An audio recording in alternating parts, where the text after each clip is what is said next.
yang berlebihan.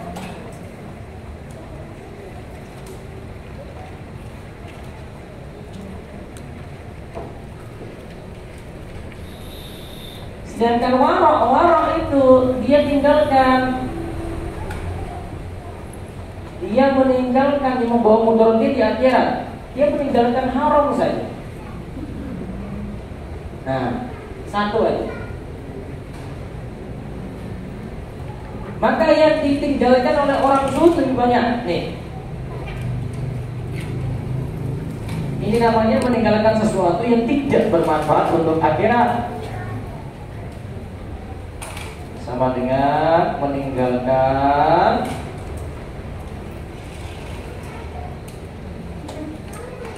sesuatu yang tidak bermanfaat untuk akhirat.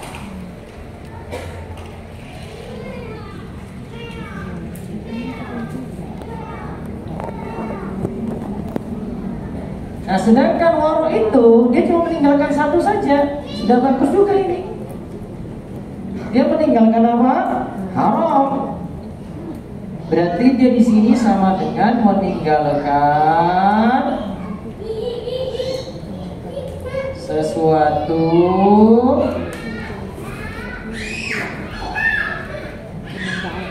yang membawa mudarat di akhirat. Lihat bentuk yang ditinggalkan ini beda di sini. Yang satu itu tinggalkan yang tidak bermanfaat, yang satu meninggalkan apa? Mudarat.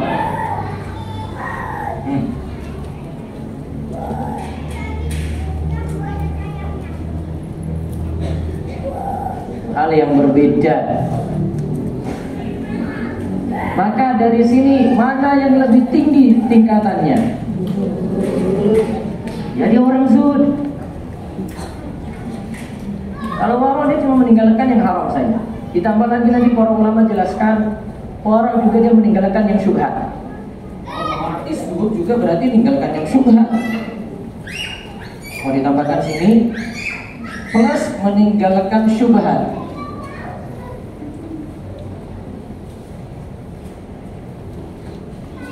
Otomatis zuhud juga demikian, dia juga meninggalkan syubhat.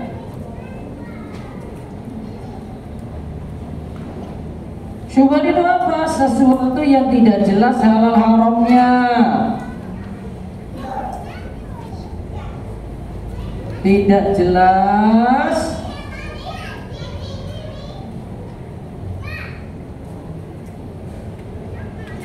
halal dan haram. Tidak jelas halal dan haramnya.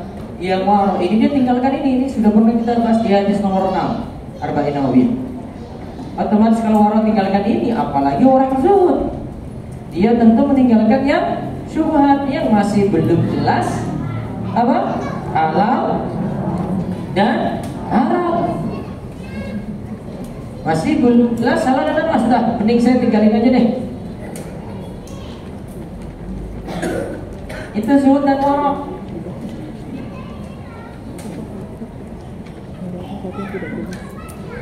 Keduanya punya kesamaan, tidak mau lakukan yang haram, ya kan? Sama-sama nih zuhud itu tinggalkan yang haram, warok juga tinggalkan yang haram. Termasuk yang gak jelas.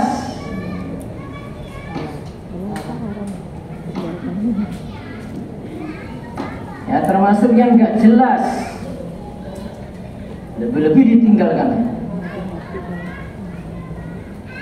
Bisa jadi kaitannya dengan harta, bisa jadi kaitannya dengan muamalat, bisa jadi kaitannya dengan pernikahan, bisa jadi kaitannya dengan talak. Umum banget itu. Ada halal dan haram yang belum jelas dalam hal harta, dalam hal makanan. Ah, ini saya nggak tahu nih, nggak jelas nih. Ya sudahlah, saya nggak konsumsi aja deh. Oh, saya masuk restoran ini belum ada label halalnya nih, di restoran besar padahal. Sudahlah, cari makan lain aja, warteg aja lah. Makanya jelas-jelas aja, itu contoh. Tinggalkan muamalah yang tidak jelas juga. Nah ini, saya belum tahu hukumnya nih, saya tinggalkan dulu. Saya sampai dapat jawaban, oh ini boleh, ini enggak, baru saya ambil fatwa tersebut. Bisa juga dalam pernikahan ada syubhat di dalamnya. Apa contoh syubhat? Pernikahan yang enggak jelas. Kalau saya masih menganggap suatu yang masalah dan mudarat besar, nikah siri. Saya masih menganggap problem besar nikah siri, dan saya pro kemenang. Dalam kemenang itu sebutkan nikah siri, nikah yang tidak dianggap, dan saya setuju dengan itu. Jadi secara resmi di kemenang itu tidak akui nikah siri. Terus gimana mau disahkan nikah siri tadi? Nanti ada namanya isbat nikah. Contoh, 5 tahun yang lalu nikah siri, sudah punya anak. Anak ini diakui di negara gimana tuh? Diakui negara gimana? Suaminya nggak mau nikah terang-terangan, diakui negara gimana? Bisa nggak? Bisa, asalkan isbat nikah. 5 tahun yang lalu tadi itu nikahnya ditarik ke saat ini, maka nikah yang 5 tahun lalu diakui, baru anaknya diakui, baru ditulis akte atas nama suami istri tadi yang sebelumnya nikah siri. Namun kalau nikah sirinya tidak diakui 5 tahun yang lalu, berarti status anaknya dianggap hamil di luar nikah. Karena nanti ada pertimbangan dari kemenang, dari pengadilan agama. Itu yang menyaksikan nikah siapa? Calonnya ada kan? Terus ada walinya kan? Terus ada saksinya terus ada simboknya kan? Siapa yang ngurus itu? Dipanggil orang-orang yang kemarin menikahkan itu.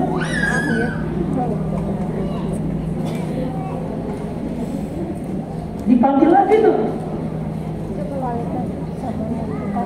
Makanya saya termasuk orang yang gak mau dipanggil-panggil.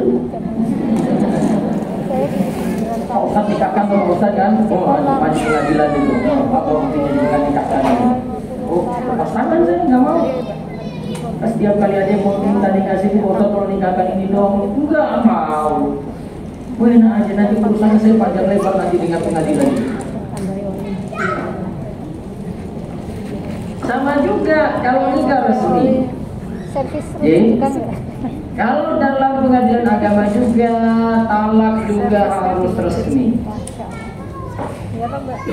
Nah, kalau di rumah sudah ngomong talak bagaimana? Tidak diakui. Walaupun sudah ngomong 3 kali. Terus sudah ngomong 3 kali itu apa? Apa gunanya? Itu cuma membuktikan rumah tangganya nggak akur. Terus urusan gimana? Maju ke pengadilan agama. Ada 2 cara, ibu. Pertama, gugat talak. Yang pertama cerai talak, yang kedua cerai gugat. Cerai talak dari laki-laki, cerai gugat dari perempuan. Biar resmi, jadi talaknya resmi, sebagaimana nikahnya juga resmi. Jangan pakai nikah di bawah tangan, jangan pakai talak di bawah tangan. Problemnya apa kalau nikahnya tidak nikahnya di bawah tangan, talaknya di bawah tangan? Saya contohkan nikah, saya contohkan talak ini. Ini kalau nggak lewat pengadilan, suami jatuhkan talak ya, saya talak kamu 1 kali, wes cerai, iddah sudah selesai. Sekarang si wanita menganggap dia itu nggak punya suami lagi, terus dia nikah dengan laki-laki lain lagi. Bisa jadi suami pertama nuntut, itu masih istri saya. Iya kan? Kecurigaan di masyarakat bagaimana? Si perempuan ini punya suami 2. Nggak main-main ini. Karena saya sudah diskusi dengan pengadilan agama, saya sudah dapat titik terang. Pokoknya kalau ada nanya talak dengan saya, pokoknya ngurus pengadilan agama saja. selesai. Saya juga nggak mau pusing-pusing mikir itu. Dari kemarin saya jawab iya, jatuh gitu. Itu takut-takuti saja sebenarnya, tapi nggak disahkan di pengadilan agama kan? Nggak. Bahkan pengadilan agama itu berdasarkan KHI, hukum kompilasi yang terkini itu. Menganggap maksudnya ijma para ulama Indonesia, talak dan nikah yang diakui ya tadi lewat resmi pencatatan KUA untuk nikahnya, untuk talaknya tadi lewat pengadilan agama. Satu bahasan lagi saya mau diskusi hamil di luar nikah. Saya mau diskusi lagi dengan pengadilan agama. Kebetulan ada yang mantan, dia pernah jadi kepala pengadilan agama, ketua pengadilan agama di Wonosari, di Jogja juga, dia tahu seluk-beluknya semua. Saya diskusi panjang lebar tentang itu. Itu bagi saya syubhat. Maka jangan coba-coba nikah siri ibu-ibu. Jangan tergiur dengan rayuan laki-laki. Laki-laki sesuatu tanggung jawab, dia orang tanggung jawab. Saya siap tanggung jawab lahir dan batin. Ternyata sudah dapat, sudah punya anak, ditinggal. Coba gimana coba? Sekarang nuntut cerai gimana coba? Tadi mau nanya saya itu, saya jawabnya gampang. Saya nggak mau urus, saya mau urus yang lain saja. Saya juga bingung jawabnya apa. Sekarang mau bercerai sama saya. Saya tanya sama pihak KUA, Ustaz, dia bukan tapi sama yang nikahkan dulu. Kalau yang nikahkan nggak mau tanggung jawab juga gimana Pak? Saya bingung tak? Kalau dia mau gugat mudah, yang nikah siri tadi dia mau gugat mudah. Caranya satu, ngurus isbat nikah, nikahnya disahkan toh. Sekaligus ketika itu juga isbat nikah plus ngurus surat cerai, dua sekaligus.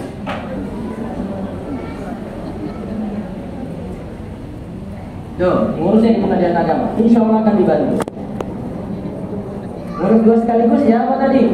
Isbat nikah sirinya tadi plus apa? Surat cerai, insya Allah tua.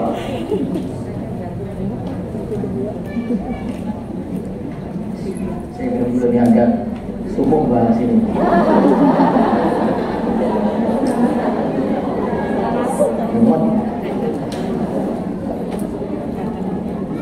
Panas juga kan ibu. Ya sebab-sebab itu nggak usah bu, ya. Anak ibu juga demikian gitu. Contoh lagi faktor orang nikah siri itu karena faktor kerjaan. Dari pihak instansi bilang nggak boleh nikah dulu. Tunggu pengabdian 1 tahun 2 tahun. Si laki-laki perempuan nggak sabar sudah nikah siri. Belum tahu ada kasus sih. Ada yang coba kayak gitu nikah siri, jadi yang perempuan ini boleh tinggal diresmikan saja tau. Ternyata si laki-laki main dengan perempuan lain hamil. Piye bu? Kalau ibu di posisi perempuan yang pertama, lanjut. Kayaknya lanjut karena mau incar duitnya kayaknya. Kalau mau lanjut dengan dia nikah resmi. Bingung tuh, ini sudah hamil perempuan lain. Padahal tinggal ngurus nikah resmi toh. Makanya jangan coba-coba aja deh. Wis, nikah resmi saja. Cerai juga demikian, ngurus resmi pula. Pengadilan agama sudah sangat jelas. Bahkan tadi sebelum saya di sini saya diskusi lagi, dia telepon saya lagi. Pak Dedi namanya. Pak Ustadz kapan lagi mau lanjut lagi? Kemarin perceraian tuh belum selesai. Iya Pak, ini juga banyak pertanyaan saya ini. Nanti tentang waris lagi, masih ada lagi tentang waris, masih ada hamil di luar nikah lagi. Saya sih asik-asik saja, ibu banyak pusing nih negeri ini. Baik, sudah dulu orang paham ya? Baik. Paling bagus jadi orang zuhud, minimal jadi orang apa? Wara itu meninggalkan yang haram. Ibnu Qayyim lantas berkata, itulah pengertian zuhud dan wara dari Ibnu Taimiyah gurunya tadi. Itu pengertian paling bagus dan paling mencakup. Nah, rincian dari pengertian Ibnu Taimiyah seperti ini. Zuhud tinggalkan yang haram, makruh, apalagi mubah yang berlebihan, plus syubhat. Kalau wara meninggalkan yang haram sama meninggalkan yang syubhat. Terus dalam hadis ada dua nasihat pokok. Pertama, zuhud pada dunia akan mendatangkan kecintaan Allah. Zuhud pada dunia berarti meninggalkan dunia ya.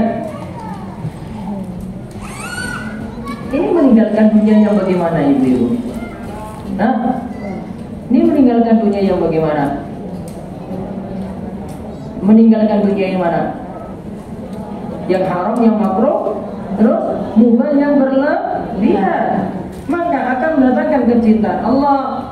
Terus zuhud pada apa yang ada di manusia, berarti dia cuek pada apa yang dimiliki orang. Paham gak bu? Nggak usah banyak mikir orang punya apa. Ibu overthinking gara-gara lihat orang terus. Apalagi kalau sudah buka WA, story-nya dipelototin terus. Ibu cuek sama orang, kan nggak ada cemburu apa-apa tak bu? Nggak peduli dia, nggak mau ini punya apa, sudah santai-santai aja. Yang ada orang senang sama ibu. Coba kalau ibu ngurus orang terus, wah resek gitu. Wah dia tuh ngomongin saya terus, kan akibatnya ngomongin orang terus. Iya kan mama? Jenis gibah masuknya semuanya. Itu namanya zuhud pada manusia. Tinggalkan apa yang dimiliki manusia. Biar dia punya ini, dia punya itu. Dia mau jalan kemana kek, mau jalan ke situ kek. Dia sudah terbang ke Amerika, dia sudah terbang ke Eropa, biarin aja. Kita nggak punya, ya sudah, syukuri apa adanya. Justru lihat orang itu banyak buat kita tambah pusing. Apalagi kalau sudah masuk media sosial. Ibu-ibu punya medsos semuanya ini bu? Punya? Ini bagus nasihat yang kedua nih.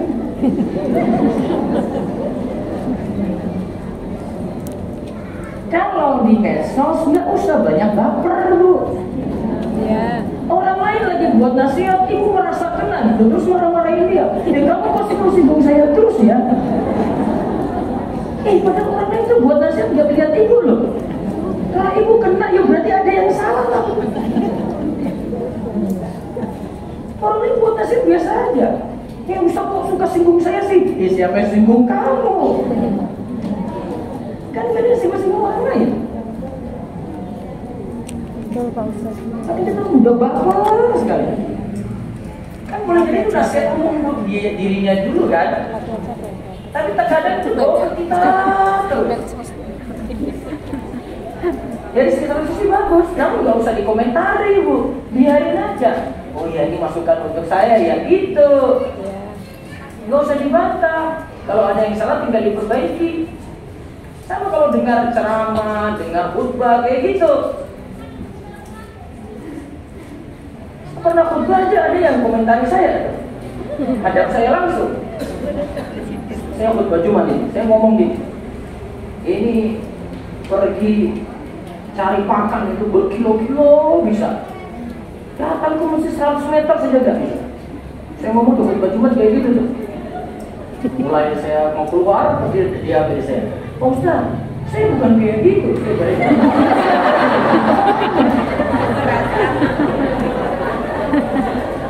nggak kayak gitu. Siapa sih kamu pak? Itu isi khutbah saya umum. Tak tinggal aja. Ada apa nih kamu mau jadi kena gitu? Ya berarti kamu tinggal perbaiki. Ada yang salah berarti. Kamu milih cari rumput, cari pakan daripada mikir sholat. Dari rumput dia berkilo-kilo loh.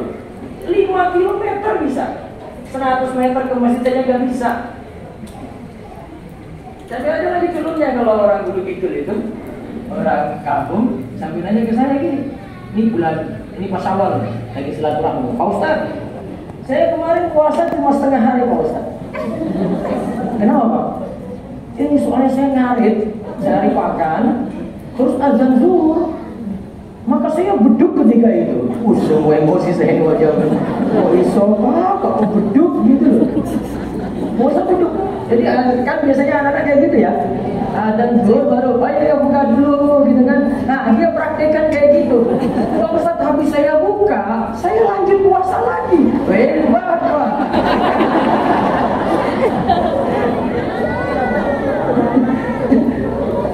Terus ada anak saya Ruaidi, kamu kayak ini aja Pak, ini Ruaidi itu masih beduk Pak.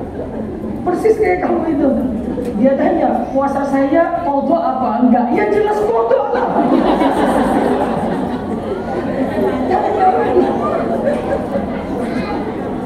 Kalau bocah sih nggak masalah, ngapain kodok? Mau belajar kan?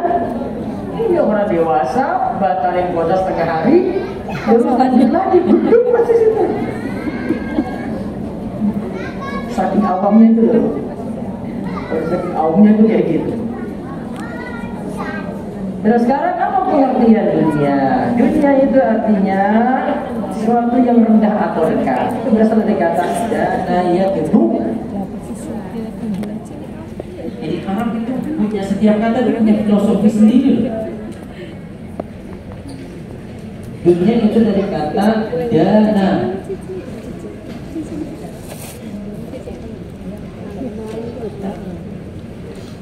Ya gedung. Baru jadi dunia.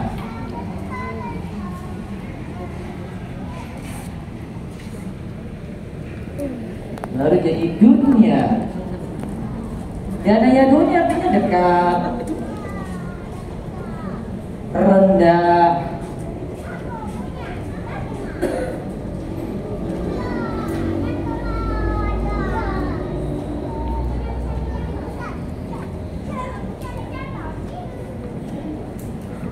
Nah dari sini para ulama katakan dunia itu disebut demikian karena dua sebab. Tadi artinya dekat atau apa tadi? Rendah. Maka ada dua pengertian. Dilihat dari sisi waktu,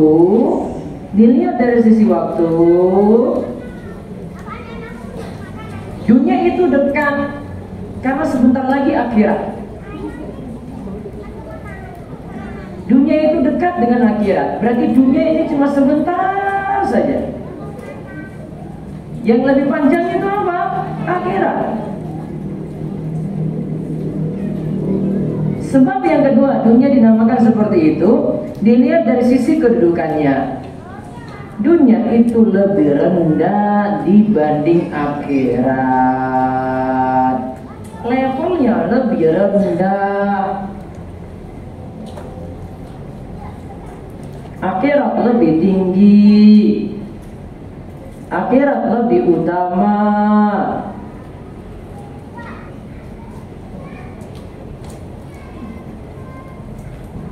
Ya, itu dari dua sisi ini. Kadang dimaknakan rendah karena dunia lebih rendah daripada akhirat. Kadang dimaknakan dengan dekat karena dunia dengan akhirat itu begitu dekat. Dunia cuma sebentar saja, yang kekal abadi nanti di akhirat. Berikutnya faedah dari hadis. Sahabat Rasulullah SAW tadi kan tanya tentang apa amalan yang membuat Allah cinta, yang membuat manusia itu suka. Nah, maka mereka itu sangat tamak dalam melakukan kebaikan. Mereka adalah manusia yang terdepan dalam melaksanakan kebaikan daripada yang lainnya. Para sahabat betul-betul ingin sekali mengetahui suatu amalan yang dapat menyebabkan mereka mendapatkan kecintaan Allah dan mendapatkan kecintaan manusia. Oleh karena itu mereka menanyakan tentang perihal tadi, apa amalan yang bisa mendapatkan cinta Allah, apa amalan yang bisa membuat manusia suka padanya. Nah, benar Rasulullah SAW terangkan seperti dalam hadis. Terus yang kedua, sabda Nabi SAW, zuhudlah terhadap dunia, niscaya Allah akan mencintaimu. Menunjukkan bahwa kecintaan Allah diperoleh dengan zuhud terhadap dunia. Tadi pengertian zuhud terhadap dunia bagaimana? Meninggalkan sesuatu yang dapat melekatnya dari mengingat akhirat. Abu Sulaiman Ad-Darani berkata, para ulama di Irak bersisi pendapat mengenai pengertian zuhud. Di antara mereka ada yang mengatakan bahwa zuhud adalah menjauh dari manusia. Berarti menyepi, dia mengasingkan diri, dia pergi dari kumpulan-kumpulan orang gitu. Sebagian ulama ada yang mengatakan zuhud kayak gitu. Ada pula yang mengatakan bahwa zuhud adalah meninggalkan berbagai nafsu syahwat. Ada juga yang mengatakan bahwa sebenarnya zuhud adalah tidak pernah kenyang. Semua definisi ini memiliki maksud yang sama. Semua itu maksudnya meninggalkan kesenangan duniawi. Ad-Darani cenderung pada pendapat zuhud adalah meninggalkan sesuatu yang dapat melarikan dari mengingat Allah. Definisi beliau ini sangatlah bagus karena definisi ini yang beliau ajukan telah mencakup makna dan macam-macam zuhud. Kemudian yang ketiga, Nabi SAW juga bersabda, zuhudlah pula terhadap apa yang ada pada manusia. Niscaya manusia mencintaimu. Jadi maksudnya zuhud pada manusia gimana? Tidak usah banyak mikir, cuek pada apa yang dimiliki orang lain. Manusia dikenal begitu tamak terhadap harta dan berbagai kesenangan di kehidupan dunia. Kebanyakan manusia sangat pikir untuk mengeluarkan hartanya dan enggan untuk berderma. Karena Allah Ta'ala berfirman, fattaqullaha mastata'tum wasma'u wa ati'u wa anfiqu khairan li anfusikum wa may yuqa syuhha nafsihi fa ulaika humul muflihun. Maka bertakwalah kamu kepada Allah menurut kesanggupanmu dan dengarlah serta taatlah dan nafkahkanlah nafkah yang baik untuk dirimu. Dan barang siapa yang dipelihara dari kekikiran dirinya, syuh, saya sudah sebutkan syuh ya, maka mereka itulah orang-orang yang beruntung. Ada situ pengertian syuh. Syuh itu dua sifat, bukan pelit aja itu.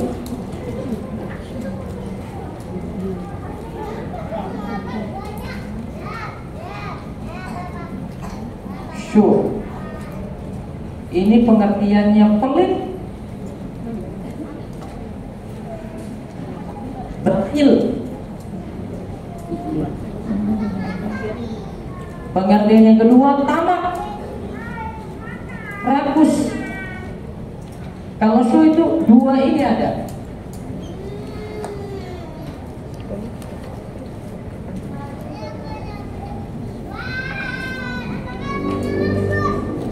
Kapan disebut pelit? Berasa jelasnya nggak? Kapan disebut orang pelit? Bu, kapan disebut orang pelit? Jika tidak mau mengeluarkan untuk yang wajib. Apa wajib? Jangan mikir zakat terus bu. Apa wajib? Nafkah dulu dong. Zakat itu nomor 2 bu. Nafkah dulu. Baru setelah itu apa? Zakat. Nah, kalau yang wajib cuma 2 ini. Nanti nafkah ada rinciannya lagi. Dia pelit berarti enggan keluarkan nafkah, enggan bayar zakat.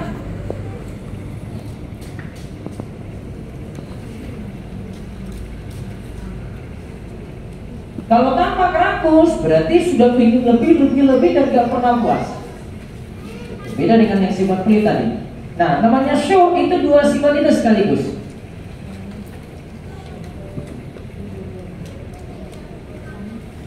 Maka untuk mengendalikan sifat syuh bagaimana? Rajin sedekah.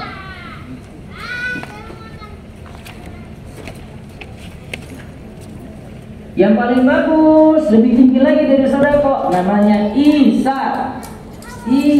Nanti lawannya ini sebagaimana surat Al-Hasyr.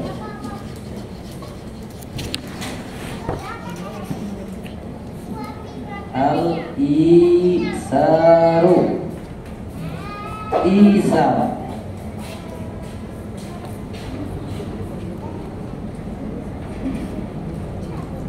Isa. Ini lebih daripada sedekah.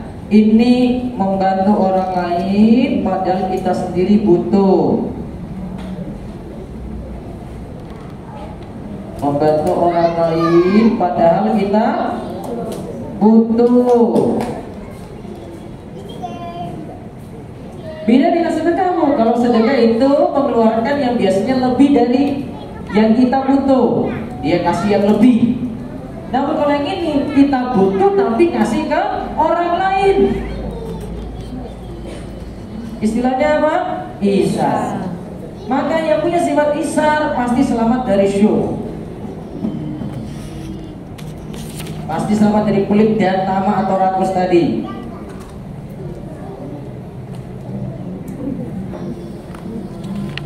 Maka Allah katakan, wa may yuqashuha nafsihi faulaika humul muflihun. Siapa yang selamat dari syuh? Selamat dari syuh, pelit plus tamak. Faulaika humul muflihun, tadi disebut dalam ayat tadi. Maka dia termasuk orang-orang yang beruntung. Contoh kisah yang ada Isar. Ada sahabat namanya Abdurrahman bin Auf, hijrah ke Madinah, tidak bawa apa-apa. Padahal dia saudagar kaya raya. Terus sampai di Madinah, harta nggak punya, istri juga nggak punya. Rasulullah SAW mempersaudarakan Abdurrahman bin Auf dengan Sa'ad bin Rabi'. Mempersaudarakannya dengan Sa'ad bin Rabi'. Terus saat ngomong gini, lihat Abdurrahman gak punya apa-apa tadi. Abdurrahman, bagaimana kalau hartaku kita bagi dua, istriku kita bagi dua juga. Gak usah tetap saya gitu loh. Abdul lagi bicara Sa'ad bin Rabi' ini. Sahabat nih. Tadi disuruh bagi apa, Bu? Harta bagi dua mudah ya. Oh, sapinya dua, yes, kamu satu, saya satu. Untanya dua, kamu satu, saya satu, gitu kan. Terus bagi istri gimana? Kebetulan Sa'ad itu punya istri dua. Jadi tetap saya dulu. Istrinya dua. Dia bilang ke Abdurrahman, di antara dua ini yang paling kamu suka yang mana? Kamu bilang aja, nanti saya ceraikan. Setelah masa iddahnya, monggo kamu nikahi saja, nggak apa-apa. Masya Allah itu ya. Kamu nikahi saja nggak apa-apa. Apa yang dilakukan oleh Abdurrahman? Ditawari dua hal tadi. Dia cuma jawab kepada Sa'ad, tunjukkan, Dullani, tunjukkan di mana pasar itu berada. Tadi si Abdurrahman backgroundnya apa? Pedagang, maka dia cuma nanya, tunjukkan pasar itu ada di mana. Punya harta nggak dia tadi? Enggak, dia nggak mau hartanya si Sa'ad. Dia nggak mau kasih cuma-cuma. Dia nggak mau. Berarti dia suruh tunjuk pasar. Di pasar dia ngapain? Jualan. Apa? Jadi kuli gitu? Jadi apa? Mungkin nggak masuk pasar tanpa modal. Hei, ibu, mungkin. Kayaknya mata bintang semua. Dari duit itu. Bisa nggak orang masuk pasar, bangun usaha tanpa modal? Bisa. Bisa. Aku lama simpel sekali mikirnya. Kamu tunjukkan saya pasar di mana, saya mau sana. Apa usaha yang tanpa modal? Bisa jadi apa? Nah, bisa jadi apa? Makanya bisa nggak? Modal nggak? Modalnya cuma satu, pintar ngomong. Iya kan? Gue ini Pak, ini nih, kalau ini lewat saya, nanti saya kasih tunjuk si penjual. Pokoknya tuh barangnya kayak gini. Sampai deal kan, dapat untung bisa. Maklumat itu boleh dapat untung nggak? Boleh. Ada dua kemungkinan. Pertama, yang punya barang bilang, kamu jual ini terserah. Yang penting kasih saya 1 juta. Ya kan? Berarti dia boleh jual 2 juta enggak? Boleh. Terserah kok. Tanah 100 juta, jual 200 boleh enggak? Boleh. Ya kan, kamu terserah. Kemungkinan kedua, si pemilik tanah atau pemilik barang bilang, kamu nggak boleh jual lebih daripada ini. Pokoknya maksimal 100 juta. Maksimal 100 juta pokoknya. Nanti fee-mu itu nanti dari saya nanti. Berarti dia harus jual berapa? Maksimal berapa? 100. Jika lebih, oh enggak mana? Bisa jadi dia dapat double, Bu. Dia sudah minta dari si pembeli untung, ya kan? Dia jual 110 misalnya. Terus dia bilang lagi, mana fee saya? Ada yang punya tanah, dia dapat dari dua pihak. Khianat berarti dia. Nggak boleh, nggak amanat itu. Maka sistem makelar tadi masih mungkin tanpa modal bisa dapat untung.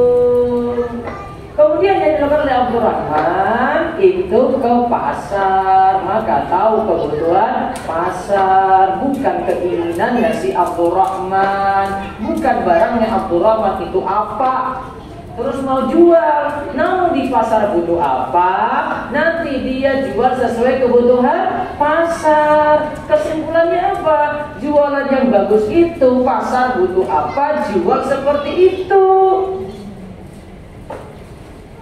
Itulah yang dilakukan oleh Abdurrahman. Setelah beberapa waktu, Abdurrahman sudah sukses dagang. Kemudian dia nikah.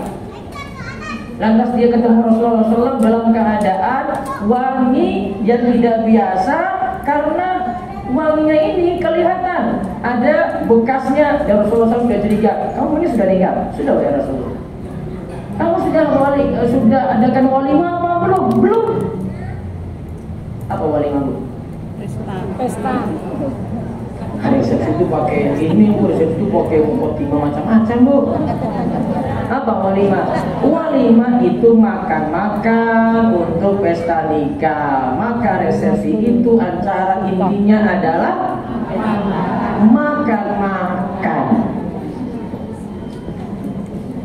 Maka Rasul katakan kepada Abdurrahman, aulim, adakanlah walimah walau bisyatin, walaupun dengan 1 ekor kambing. 1 ekor kambing berapa? 2 juta.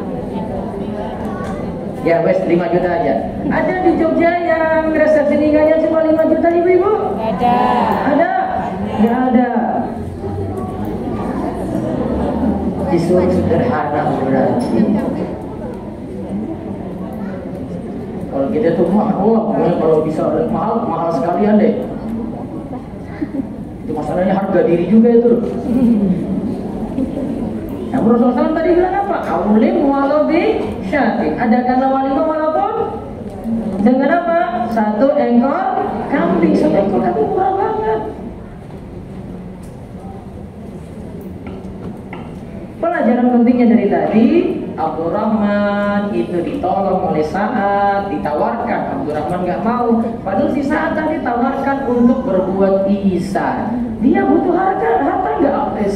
Sa'ad butuh istri nggak? Butuh. Namun dia rela berbagi dengan Abdurrahman bin Auf. Itu namanya ihsan. Itu lebih dari dermawan. Dan asal manusia, Bu, karakternya itu bukan rajin sedekah, Bu. Asal manusia karakternya itu ini. Ini asal karakter atau watak manusia. Apa, Bu? Pelit, terus rakus. Itu watak manusia, Bu.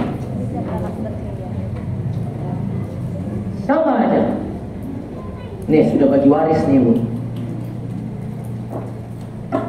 Ibu sudah dikasih tanah. Ibu anak pertama dapat tanah lebih daripada saudara-saudara. Semua harta sudah dibagi. Sekarang apa mungkin harta tersebut dikumpulkan lagi lantas dibagi sesuai hukum waris? Mungkin. Jangan teori loh Bu ini, nggak usah pakai teori. Mungkin. Mungkin nggak? Gak mau. Kenapa? Asal manusia tadi apa Bu? Syuh itu apa? Pelit, rakus. Sudah dibagi, mana mungkin dikembalikan lagi. Berarti nanti yang disikapi tidak adil. Solusinya apa Bu? Apa Bu? Solusinya apa? SABAN.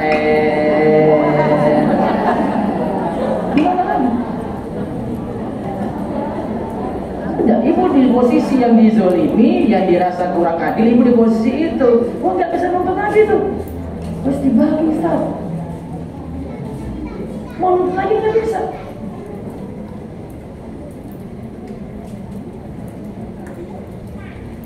Nah, terus di sini lihat seseorang seharusnya tidak terkagum-kagum dengan orang yang sangat tamak terhadap dunia dan menampakkan padanya. Jika seorang merasa cukup dengan apa yang ada pada manusia, artinya sudahlah, saya cuek aja deh. Orang memiliki apa, kayak saya cuekin aja. Dia akan memperoleh kecintaan manusia dan manusia pun akan mencintainya. Jika sudah demikian, maka dia akan selamat dari kejelekan mereka.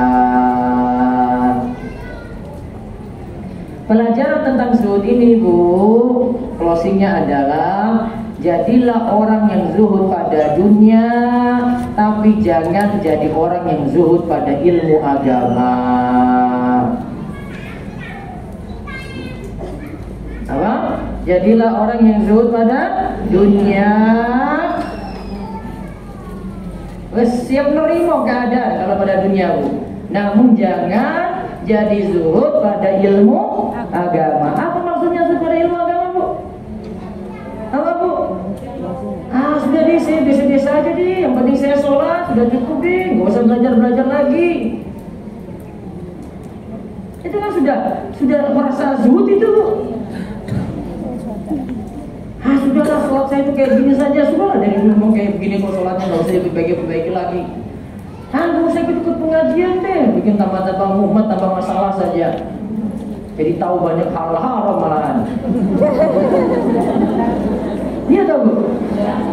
Kan ibu nambah masalah kalau kesini. Betul nggak? Justru ibu nggak ngaji, masalahnya tambah banyak. Ngaji kurangi ya hukuman karena saya sudah ngaji nih, saya sudah tahu. Kewajiban saya sudah terangkat, sudah saya penuhi. Kalau nggak ngaji terus lakukan dosa, dosanya double. Yang pertama nggak ngaji, yang kedua lakukan maksiat. Lebih parah. Mau yang mana? Mana Bu? Nggak usah ngaji aja.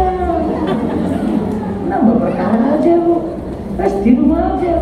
Jadi tadi sudah 1 jam sudah nonton sinetron rampung Bu. Tahu putar YouTube rampung. Zuhud pada ilmu, sudah jadi orang susah nanti. Dan orang itu, untuk orang yang zuhud pada dunia, manusia sangat senang padanya.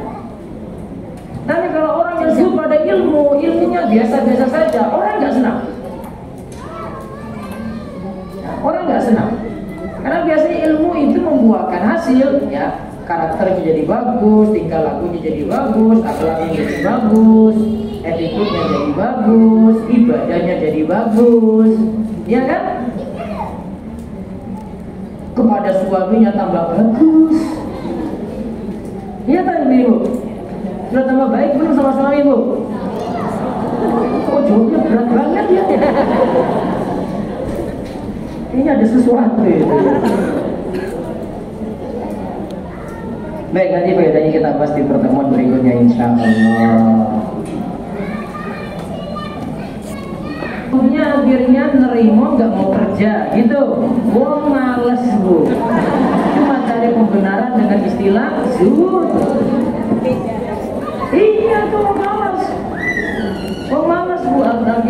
istrinya nggak makan, anak-anaknya susah, alasan bapaknya zuhud saja. Hah? Enggak dibenarkan Pak? Enggak benar. Itu alasan mau malas cari pembenaran aja. Sebenarnya dia malas kerja tapi pura-pura dilabeli syariat saya jadi orang zuhud saja. Enggak. Ada lagi? Ya.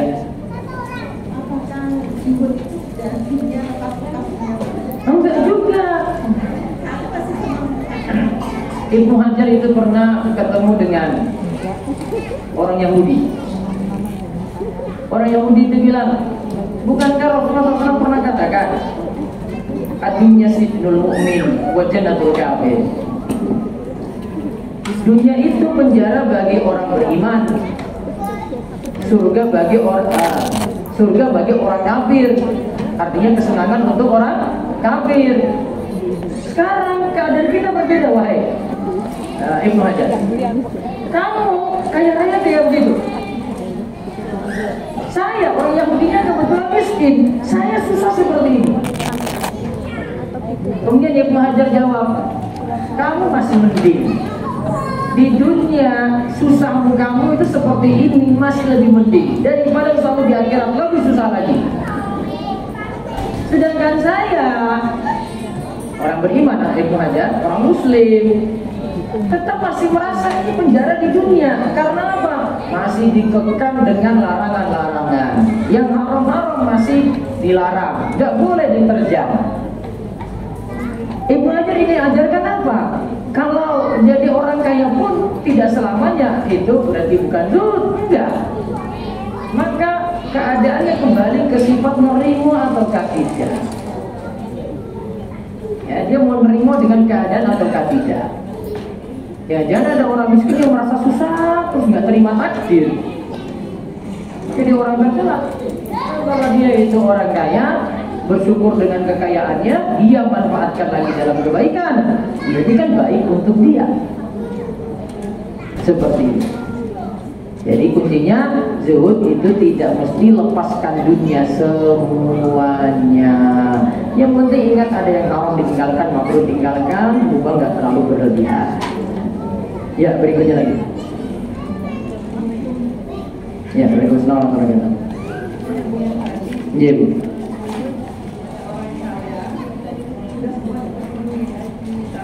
Sudah semua terpenuhi. Terus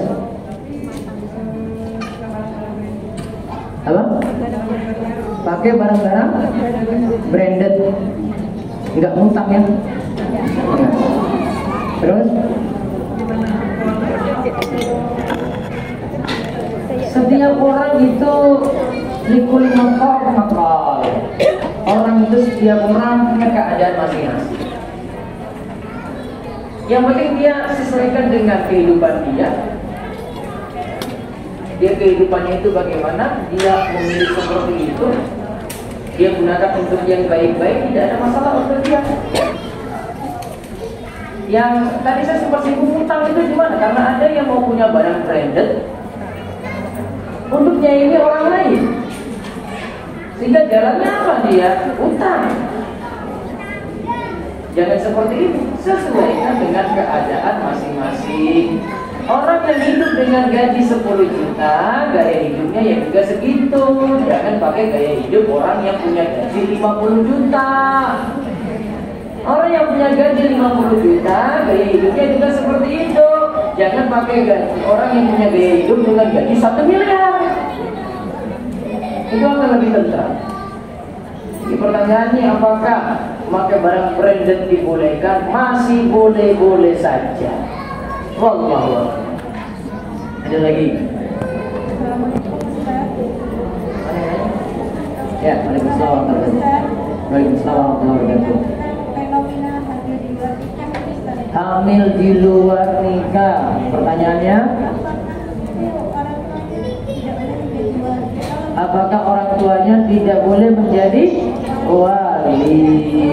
Kalau misalnya sampai sekarang tetap tidak melalui wali, Baik. itu sah atau tidak? Baik. Mau jawab sekarang apa nanti tuh di continue aja dulu? Sekarang. urgennya.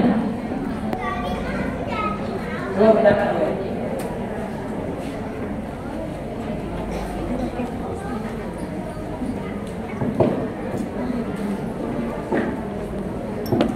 Lihat hamil di luar nikah.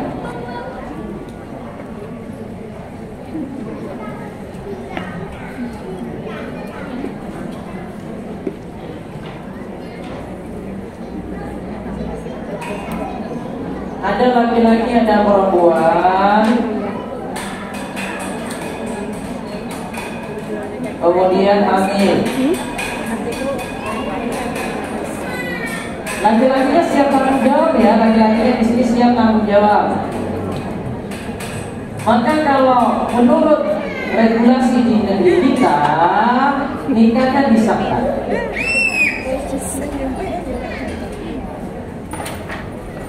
Ini laki-laki satu, perempuan satu, nikah sah. Yang penting si laki-laki mau tanggung jawab. Bisa ini laki-lakinya sama, tapi yang laki-laki ini yang hamil nggak mau tanggung jawab, Bu. Akhirnya ini nggak mau tanggung jawab, si perempuan cari laki-laki lain. Terus paksa dinikahkan. Kalau kasusnya yang kedua ini tidak dinikahkan oleh kaum. Ini masalahnya ini. Yang baru mau dinikahkan kalau si perempuan ini diambil oleh laki-laki ini, kemudian hamil, laki-lakinya sudah tanggung jawab, baru dinikahkan. Nikahnya sah. Kenapa nikah sah? Fatwa di Kementerian Agama itu kalau dipelajari menganut mazhab Syafi'i. Seperti ini disahkan oleh mazhab Syafi'i dikarenakan ngapain ngurus lama-lama air mani laki-laki dan perempuan yang tidak sah, dinikahkan saja. Bukan lagi memuliakan, itu lagi menghinakan sebenarnya. Yang penting bukan dengan laki-laki lain. Jika laki-laki ini tidak mau nikahkan, maka si perempuan berarti punya anak, anaknya nanti dinasabkan pada ibunya saja. Itu pengurusan aktenya kayak gitu. Lalu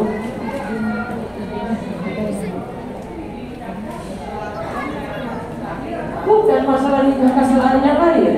Ketika lagi isi takdir.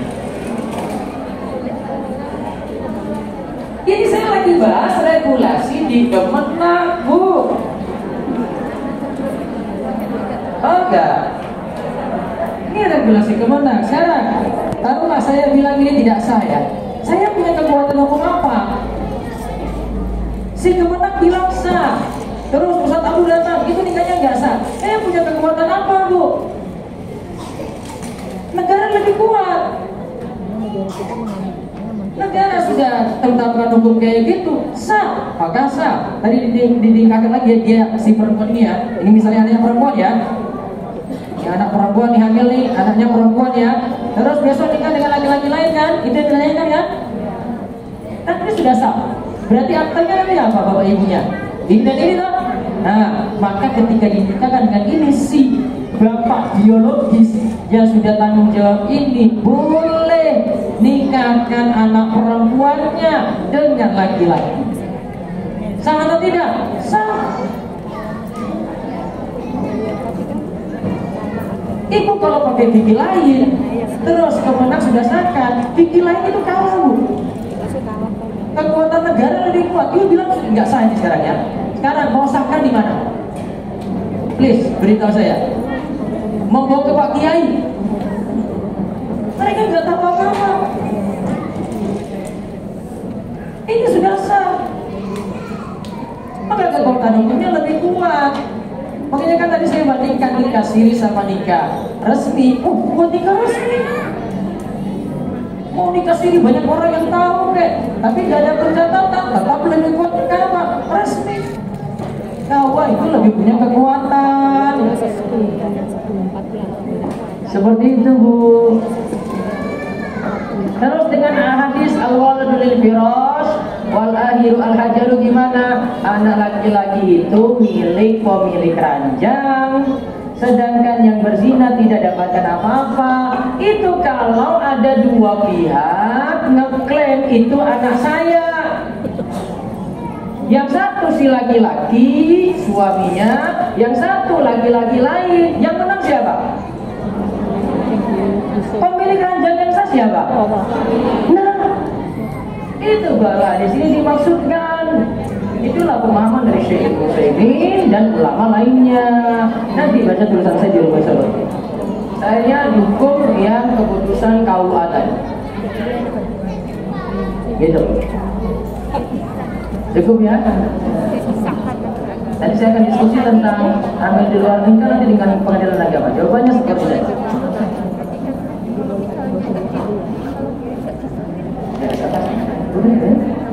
Cukup.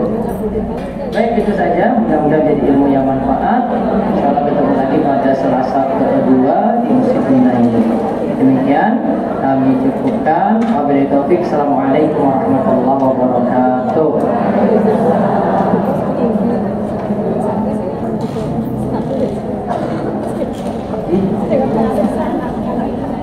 Terus ulang ya.